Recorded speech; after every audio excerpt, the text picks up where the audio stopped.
अभी क्योंकि इस वक्त जो फिजा है वो चुनावों की है और चुनाव प्रचार के लिए आगरा पहुंची स्मृति ईरानी ने कांग्रेस और समाजवादी पार्टी पर जमकर हमला किया। मतदाता सपा को बोझ बनाकर अपने सिर पर कभी नहीं उठाएगी, ये कहा स्मृति ईरानी ने। सपा के शासन में हर जनपद में एक एक गुंडा राज करता था। स्मृति ईरानी ने यह कहा, कांग्रेस की नैया डूब चुकी है, राहुल गांधी हिंदुत्व की बात ना करें। स्मृति ईरानी ने यह कहा, अखिलेश जी का ध्यान हमारे बयानों पर ज्यादा होता है। स्मृति ईरानी ये कहते हुए, पहले तौर का चुनाव प्रचार का ताबड़तोड़ एक तरह से कह सकते हैं लोग कर रहे हैं और हमारे साथ स्मृति ईरानी जी मौजूद हैं। मैम, कल भी आप मेरठ में थी, आज आगरा में है, किस तरह का रिस्पांस देख रहे हैं आप? आप स्वयं साक्षी रहे रिस्पांस के कि कैसे जनता जनार्दन स्वेच्छा से भारतीय जनता पार्टी के कार्यक्रमों में आके भाजपा के प्रत्याशियों को अपना आशीर्वाद दे रहे हैं।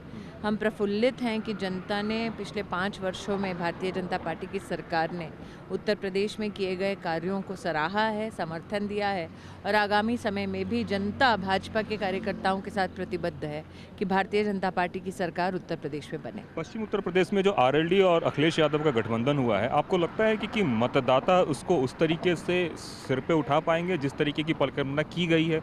मतदाता सपा को बोझ मान के अपने सर पे कभी नहीं उठाए। पश्चिम उत्तर प्रदेश विशेषतः वो काल नहीं भूला सपा के राज का, जब यहाँ पर बेटियाँ प्रताड़ित की गई, भाई जो बहन के संरक्षण में मैदान में उतरे उनके जनाजे उठाए गए और सपा की सरकार का डायरेक्ट हस्तक्षेप रहा कि अन्याय यहाँ पर हो।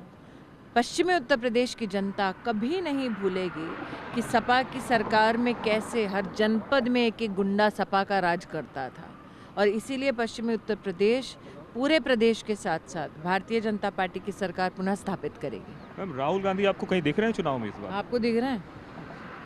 मैं तो आपके साथ था। उनको देखने का मैंने थोड़ा ना ठेका उठा रखा है भैया। चुनाव में जिस तरीके से वो बात कर रहे हैं, आज भी हिंदुत्व की बात की उन्होंने, एक ट्वीट करके जो बोला है उसको किस तरीके से देखते देखिए, हैं? जो कोट पे जनेऊ पहनता हो, हिंदू धर्म पे विश्लेषण नहीं करे तो कितना अच्छा हो। मैम, एक और भी बात कहना चाहूँगा, कांग्रेस जो महिलाओं को टिकट देने की बात कर रही है, आप अभी आगरा में चुनाव प्रचार कर रही थी, वहाँ से सिर्फ 2 लोगों को टिकट दिया उन्होंने। जिनकी नैया डूब चुकी है वो कह रहे हैं आइए हम आपको पतवार थमाएं। और आपको इस पूरे चुनाव में अब तक कांग्रेस का नेता डोर टू डोर कैंपेन करता नजर आया? मेरा ये गौरव है कि मेरे संगठन में मेरे राष्ट्रीय अध्यक्ष और देश के गृह मंत्री भी डोर टू डोर जा रहे हैं जनता के सामने। लेकिन अहंकार देखिए गांधी खानदान का, आपको नजर आए वो? अखिलेश यादव इसी को कह रहे हैं कि स्थिति इतनी खराब हो गई है कि भाजपा के बड़े नेताओं को घर घर जाना पड़ रहा है। आप ये कहना चाहते हैं कि एक लोकतंत्र में अगर जनता के सामने एक नेता मस्तक हो तो वो खराब स्थिति का संकेत है, या जनता के कहीं ना कहीं कौशल का और जनता के कहीं ना कहीं साहस के साथ साथ जनता के सामर्थ्य का एक प्रतीक है? हमारे लिए एक राजनीतिक संगठन का हिस्सा होने के नाते गौरव की बात है कि हम चाहे कैबिनेट में मंत्री क्यों ना हो, लेकिन लोकतंत्र की ताकत यह है कि वोट मांगने के लिए हम जनता के घर तक जाएंगे। हमारा दायित्व है, हमारा अधिकार भी। अखिलेश जी को जनता से वोट मांगने में घर जाकर शर्म आती हो, बड़े बड़े इंसान हैं, लेकिन हम सामान्य परिवार के लोग हैं। हम जानते हैं कि जनता के एक एक मत का किस प्रकार से सम्मान किया जाना चाहिए। एक आखिरी सवाल, आरएलडी को लेकर भी अखिलेश यादव जी ने कहा कि ये भारतीय जनता पार्टी का डेस्परेशन है कि किस तरीके से वो हमारे सहयोगी दलों पे कटाक्ष कर रहे हैं, कह रहे हैं गलत घर का चुनाव कर लिया।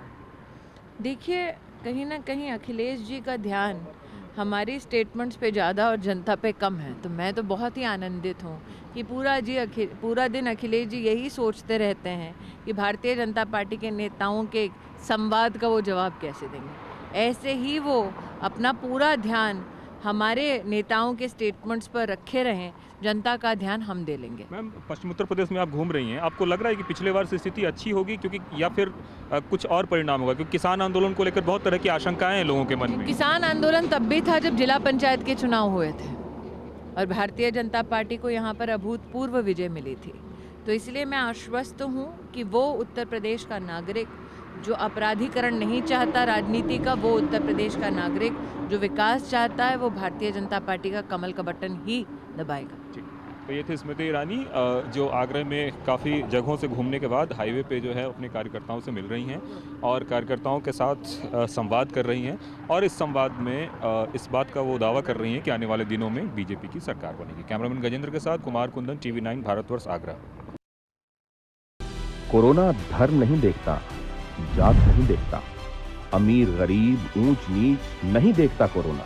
कोरोना सिर्फ मौका देखता है, लेकिन आप उसे मौका मत दीजिए। बस इतना कीजिए, जब कभी दफ्तर से बाजार से घर लौटिए तो इतना ख्याल जरूर रखिए कहीं आपके साथ कोरोना आपके घर तो नहीं जा रहा। भूलिए मत, कोरोना अभी जिंदा है।